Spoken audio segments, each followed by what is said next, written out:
Welcome to கேசஸ்டி collections. நீங்கள் பார்த்துட்டு இருக்கிறது சாரி ப்ரீபெயிட்டிங் கிளாஸஸ் தாங்க. ஸோ நாங்கள் sari pre-pleating classes online and offline ரெண்டுலேயுமே கிளாஸஸ் எடுத்துகிட்டு இருக்கோங்க. எங்களோட சாரி ப்ரீபெயிட்டிங் கிளாஸஸில் வந்து ஜஸ்ட் 3 ஹவர்ஸ் தாங்க. ஜஸ்ட் 3 ஹவர்ஸ்லேயே வந்து நீங்கள் ப்ராப்பராக நீங்கள் சாரி ப்ரீபெயிட்டிங் வச்சு பிஸ்னஸ் லெவலில் கொண்டு போகிற அளவுக்கு நாங்கள் டீச் பண்ணிடுவோங்க. ஸோ அந்த அளவுக்கு பக்காவாக ட்ரைனிங் பண்ணிடுவோங்க. அது ஆஃப்லைனாக இருந்தாலும் சரி, ஆன்லைனாக இருந்தாலும் சரிங்க. ஸோ பிஸ்னஸ் ரிலேட்டடாக கொண்டு போகிறதுக்கு உங்களுக்கு A to Z நாலேஜ் எல்லாமே நாங்கள் சூப்பராக வந்து கைட் பண்ணிடுவோங்க. அது மட்டும் கிடையாதுங்க.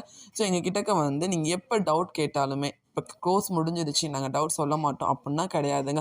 லைஃப் டைம் எப்போ நீங்கள் எங்ககிட்ட எடுத்த கோர்ஸ் சாரி ப்ரீபெயிட்டிங் அப்படின்னா என்ன கோர்ஸ் எங்ககிட்ட நீங்கள் எடுக்கிறீங்க அந்த கோர்ஸுக்கான டவுட் கிளாரிஃபிகேஷன் நாங்கள் எப்போயுமே நாங்கள் கொடுக்கதாங்க செய்வோம். ஓகேங்க. தென் எங்களோட ஸ்டூடெண்ட்டோட ஒர்க்கை லாஸ்ட் வந்து உங்களுக்கு அட்டாச் பண்ணியிருக்கேன் பாருங்கள். ஜஸ்ட் 3 ஹவர்ஸில் எங்கள் ஸ்டூடெண்ட் எப்படி ஒர்க் பண்ணியிருக்காங்கன்றதை பாருங்க. ஸோ நீங்கள் இதே நீங்களும் பிஸ்னஸ் ரிலேட்டடாக கொண்டு போகணுமா, இல்லை உங்களோட சாரிக்கு நீங்களே சாரி ப்ரீபெயிட்டிங் வச்சுக்கணும்னு நினைக்கிறீங்களா, டிஸ்பிளே தெரியல வாட்ஸ்அப் நம்பருக்கு மெசேஜ் ஆர் கால் பண்ணி டீட்டெயில்ஸ் கேட்டுக்கோங்க. நாங்கள் ஆர்டரும் கொடுத்துட்ருக்கோங்க, சாரி ப்ரீபெயிட்டிங் கிளாஸஸும் எடுத்துகிட்டு இருக்கோங்க. எங்கிட்ட சாரி ப்ரீபெயிட்டிங் ஆர்டர் கொடுக்குறவங்களுக்கு ஆல் ஓவர் தமிழ்நாட்டுக்கு ஃப்ரீ ஷிப்பிங் கொடுத்துட்ருக்கோங்க. தேங்க்யூ.